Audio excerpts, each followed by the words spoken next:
こんにちは。こんにちは。今日はスカさんが銀座の夜の世界に来るまでの生い立ちをインタビューさせていただきます。はい、よろしくお願いします。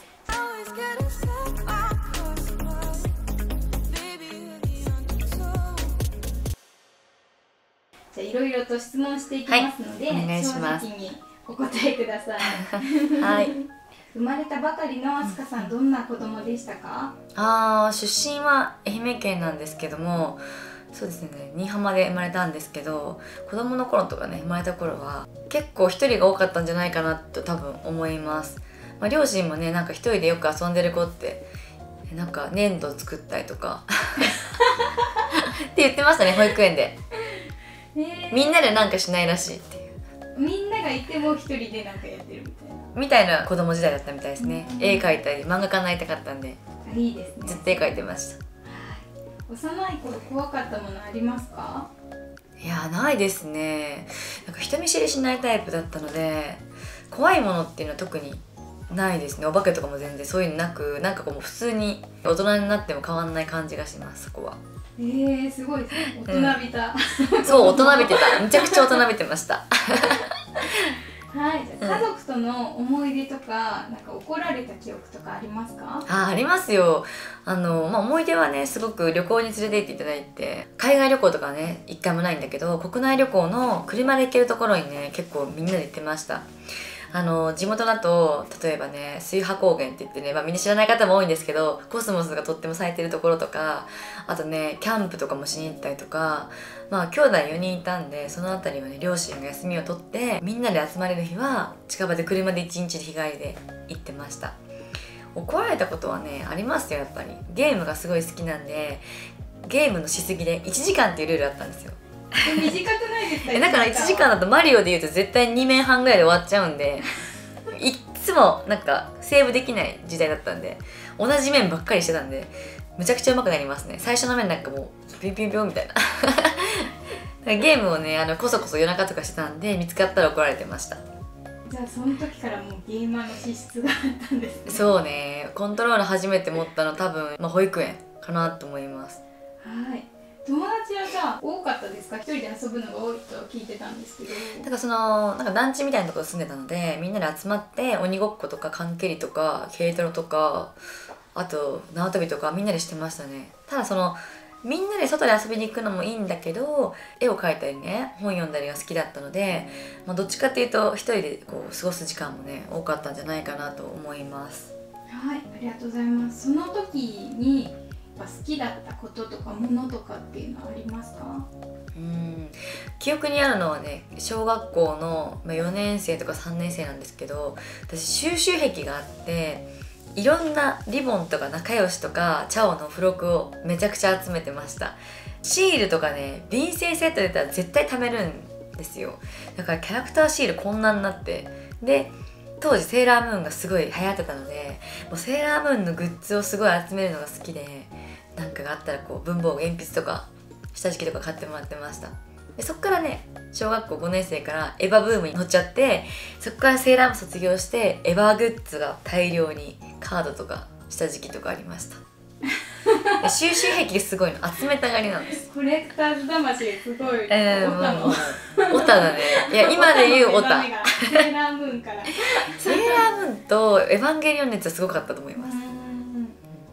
結構小学校時代入学して環境が変わったことでなんか変化したことありますか？いや、あんまそれなかったですね。なんか寂しいとか、なんかこう学校が嫌とかも一切なく、普通の子供だったと思いますね。なんか好きだった子とかいたんですか？好きだった人はいたと思います。ただなんか小学校 1,2,3 の好きな人は記憶ないんですけど、5、6年生の記憶はあります。バレンタインチョコ私に行って振られましたどんな子だったんでしょうね。太ってたんですよ、私。体重が56キロぐらいあったのかな、小学生で。めっちゃびっくりです。そう、150センチなくて56キロあったのかな。だから今でより背低くて横に大きいんで、なんか顔がアンパンマンみたいでしたねだからクラスで2番目に太かったので全然モテなかったですね、そういう意味では。で漫画描いてたのオタクですよね、完璧デブオタですね、その時小学生6年生そういう時代でした。いやでも多分こう見てる人はそんなに変われるんだって希望が生まれる話ですね、これは。大人になって会うとめちゃくちゃ痩せたなってみんなに言われますね。痩せたっていうか標準に戻ったって感じですけど、まあ、ちょっと太めだったので。そんな小学校時代のなんかトラウマとかありますか？いやー、トラウマはないかな。ないですね、それは大丈夫ですね。休み時間はどんな感じで過ごしてましたか？休み時間は自分でセーラームーンのイラストとか綾波レイを折り紙の裏に描いてクラスのみんなにあげてましたで将来漫画家になるんだって言ってたんでサインとかしてましたね気が早いかわいいでチャオの水色時代っていうね、藪内優さんの漫画がその時好きだったんですけども、14歳デビューされたのかな、中学生漫画家で。なので私も中学生絶対デビューするって決めて、もう小学校時代はずっと家に帰ったら県都市に向かって万年筆で漫画描いてました。すごい。万年筆っていうのかな、G ペンとかですね。わかります。で描いてましたね。すごい、本当になんかちょっと結構ガチ、ハマるとすごいガチ一直線。好きすぎて書く方になるみたいな。そうじゃあここからまた高校とか中高に上がって、勉強やスポーツは得意でしたか？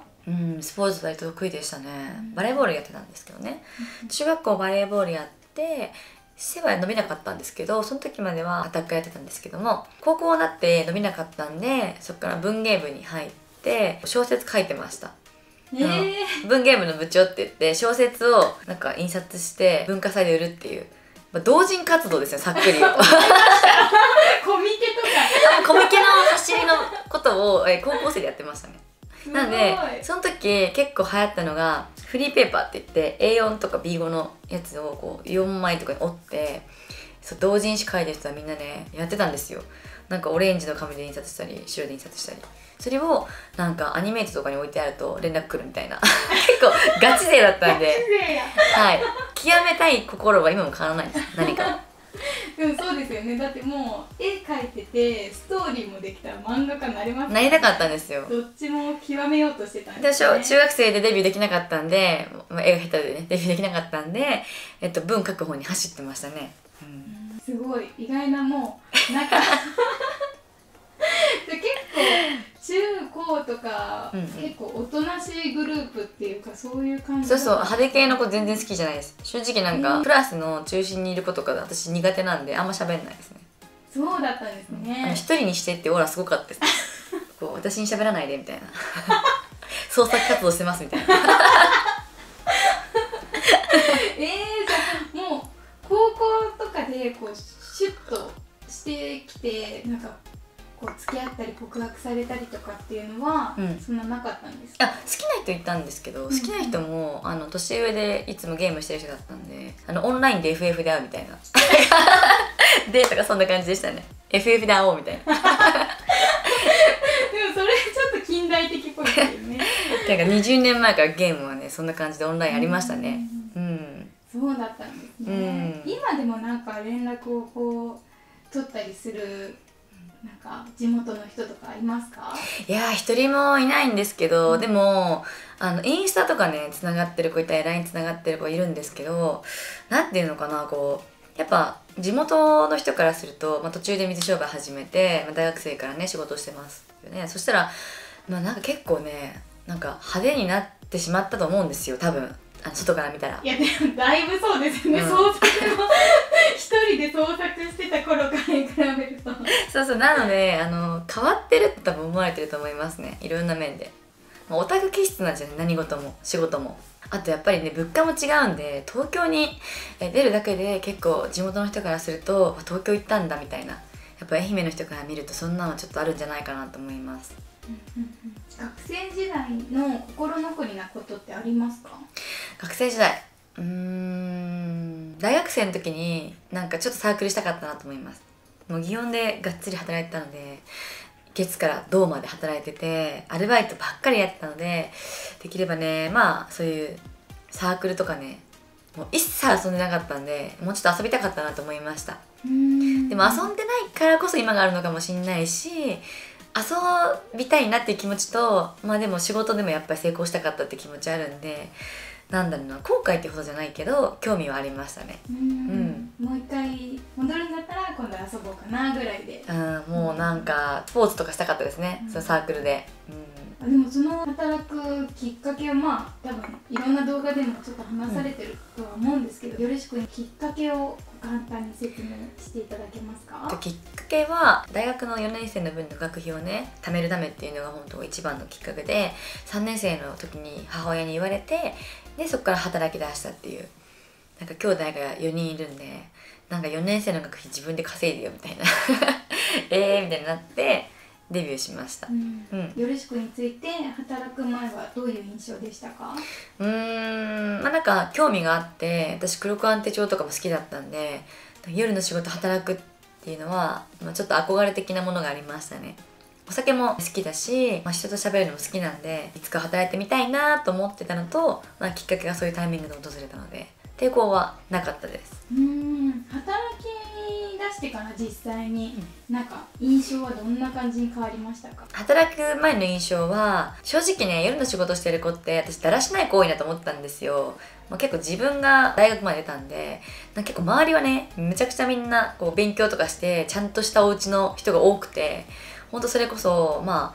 うちぐらいだったのかな、その仕送りプラスバイトがなかったら食べていけないみたいなとこだったんですけど、みんな仕送りとか家賃とかバイトしなくても全然、私学だったんで裕福な友達が多かったんですよ。でそういう中で一人で夜の仕事飛び込んで、やっぱりなんか夜の仕事っていろんな子が集まってるから、学校出てる子もいれば中卒で働いてる子もいるし、シングルマザーの人もいるし、本当いろんな人がいるから、最初のイメージはなんか夜の仕事って正直なんか楽で稼いでる人も多分いると思うし、だからなんかこうなんか真面目じゃない子多いのかなって、ちょっとグレた子も多いんじゃないかなみたいなイメージあります。で実際働いたらそういう子もいるんですよ。ただ仕事に対するこう情熱とか、夜の仕事ができる子できないかっていうのはまたそういう生まれとか学歴も関係ないし、だからね、働いてみて思うのは、一番になるにはねやっぱりねすごい努力しなきゃいけない。でそういうなんかいろんな家庭環境とか背景とかある子もいながら、でも一番になれる子ってやっぱね、こう学歴とか綺麗な子でもないし賢い子でもないんですよ。だからそういうのを思ってると、やっぱ夜の仕事って深いなと思って、長く続けて人気をずっと保ってる子ってすごいなと思ったり、だから真剣にやってる子も結構いるので、ちょっとそういうような見方変わりましたね。すごい素敵ですね。なんかほらやっぱ中卒で働いてる子とかやっぱ地元いたからイメージ良くないんだよね、夜職。実際結構そういうイメージあるじゃん。もう子供できちゃって高校辞めましたみたいな子が復帰して夜職とかもいるし、なんかだからね、地元に帰るとやっぱあんまり、そういう話しないですね、やっぱ。多分そのイメージのまんま止まっちゃってる人がいっぱいいるでしょうね。そう、銀座とかはまた違うんだよね。もう地方から集まってきてるから。でもいろんな地方のもう飲み屋さんいっぱいあるから、いろんな人がいるし、やっぱイメージあるよね、田舎のイメージが特にね。その夜の世界に入った時、まだその時は学費を稼がなきゃだったかもしれないんですけど、なんか意気込みを覚えてますか？一番になりたいって思ったのは結構後で、ただ単に頑張ろうっていうのでずっとやってました。でもその一番っていうのはまだそこまでね、入ったばっかの時は目標じゃなかったんですよ。じゃあそのなんか今の仕事感になるまでいろんなことあると思うんですけど、この仕事感を作った人っていうのはいますか？いろんな出来事があって作った人とかこの人みたいになりたいってのはないんだけど、私がその祇園で働いて 3,4 ヶ月目かな、なんか50人ぐらいいるお店のね7番とか6番とか売り上げがすごい良かったんですよ、入ってすぐからずっと。で私は10本の指に入ってるし副業だしすごい自分はできてると思ってたからよしと思ったんですけど、でもねずっ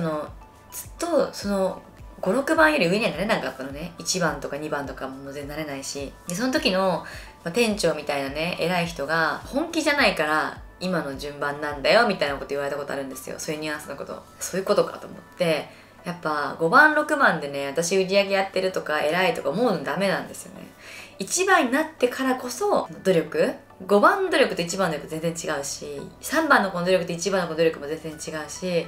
やっぱね1番取れてるのはお前が言うなよぐらいのこと言われたのが私の中で結構やる気出たきっかけでしたね。よしじゃあ1番取ろうみたいな。そんだけ難しいんだったら1番取ろうと。そう1番取ってないやつが56番で偉そうに言うなよみたいなニュアンスです。まあそうなんだよね。じゃあその新人時代から売り上げがどんどん上がっていった時はまあどういう心境になりましたか？私イケてるみたいな。いやイケてるとかじゃなくて、もうその時はもうひたすらなんか予定を入れることが大事だったので、月から金土までずっと仕事の予定入れて、その時の心境はなんか学校卒業してもこの仕事しようかなとか、結構そういうの悩み出した感じでしたね。そのなんか当時振り返って、まあ、売り上げを、まあ、上げることができた要因っていうのは何だと思いますか？めちゃくちゃマメだったと思います。あと連絡してる人数が半端じゃない人数でした。多分当時でも200、300いたんじゃないですかね。で200、300いた人数の中でちゃんと連絡してる人を手帳に全部書いて、何曜日に誰それみたいなすぐに分かるようにして。そうですね、携帯ずっと持ってましたね。あの時ガラケーだったんですけど、1日に100件とか、もうずっと朝起きて寝るまで仕事で飲んでる時以外は携帯でメールしてました。ありがとうございます。もうすごいその時から今やってることの地盤を作ってる感じがしますね。そうですね、今やってることと変わんないです。もうずっと携帯持ってバーッとずっと連絡してます。クラブで働きたいって思ったきっかけとかありますか？そうね、クラブで働きたいと思ったのは、その大学卒業するまでね、4年生の時にやっぱ祇園ってちょっとねリーズナブルな街なんですよ。で私がいたお店は時間制のママがいるお店だったので、キャバクラに結構近いんですよね、今で言う。で、女の子が、働いててママがいて、で時間で区切ってるから指名料金はないんだけども、ちょっとクラブでもない感じだったんですよ。で当時祇園の他のクラブのねママさんとかも、結構クラブあるんでアフター先とかで会うことがあったんですけど、その時になんか同じ仕事してるのに全然持ってるもんとかなんか服とか全てが違うなって、その時ね22歳でね初めて気がついたんですよ。その店の一番もやっぱお給料も高いし、お客さんもすごく楽しくていい人だったんですけども、クラブに来てるお客様とかママの持ってるものとか見た時に、私もいつかクラブチャレンジしたいなみたいな、そういうこう気持ちにだんだなって言って、だから井の中の蛙みたいなね、ちっちゃい場所の一番でなんか満足してるより、やっぱその街にはもっといろんな高級店とかお客様いるんで、やっぱチャレンジしたいなっていうのがね、クラブに行きたいきっかけでした。ありがとうございます。最後に当時のアスカママのようにクラブに行こうか悩んでいる人やクラブで働くことを夢見てる人に一言最後お願いいたします。はい、そうですね、クラブって結構独特なシステムだと思うんですけど、やっぱこうそこに一歩踏み込んでね慣れたら結構いい仕組みだと思うし、とても働きやすいし、あとお店によって居ついてるお客様全然違うので、今のお店を辞めたとしても次のお店でも新しい出会いがあるし、で今のお客様来てくれなくなったとしてもまた新しく次のお客様でファンはできると思うので、やっぱねこう恐れずにチャレンジするっていうのはいいんじゃないかなと思います。あとね、それって若い頃しかできないんですよ。なぜかっていうと、年齢重ねるとやっぱり働けるお店どんどん狭まってくるので、今ブレアはね銀座で、若めのお客様若めの女の子が多いって言われてて、で比較的ねなんか年齢層も広くは受け入れたいんですけど、やっぱり24、5、6から32、3、4ぐらいまでの方しか受け入れられないので、もちろん20歳からいますよ。ただ40歳になった時にじゃあ新人ですって言うと結構厳しいんですね。なので悩まれてる方がいたら、悩んでる時間もったいないので一回チャレンジしてみて、でダメだったら諦めたらいいと思うんですけども、今が一番若いので若いうちに、新しい環境にチャレンジするっていうのは大事なんじゃないかなと思います。はい、ということで今日は初めてのロングインタビューでした。今はね生い立ちから学生時代ですね、大学生の時までをこうちょっとインタビューにしたんですけども、今度はね、大阪時代とかあと東京時代とかもうちょっとね深掘りしていきたいと思いますので、また機会があれば撮影していきたいと思います。それではまた。